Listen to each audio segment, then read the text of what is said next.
நாம இங்க சொன்ன வர்றது என்ன தெரியுமா? இந்த இறந்து போன கமீனி யாரு தெரியுமா? இவர் சுன்னத்துல் ஜமாத்திற்கு எதிரானவர் தெரியுமா? இவர் கொள்கை என்னன்னு தெரியுமான்னு சில பதிவுகள்.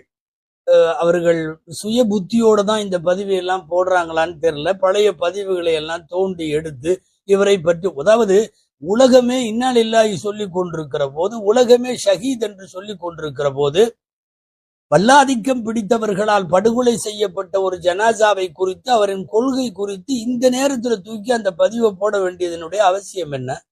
இது அர்த்தமற்றது இல்லையா? ஒரு காஃபிர் கூட இறந்து போனா அவனுடைய கெட்டதை பேச வேணான்னு தானே நம்முடைய மார்க்கம் சொல்லி தருகிறது.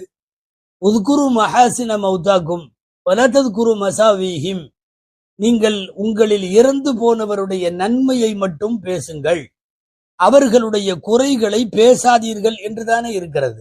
இறந்து போன கமீனியனுடைய அகீதாவை பேசுவதற்கு அவரின் ஜனாசாவை வைத்துக் கொண்டா பேச வேண்டும்?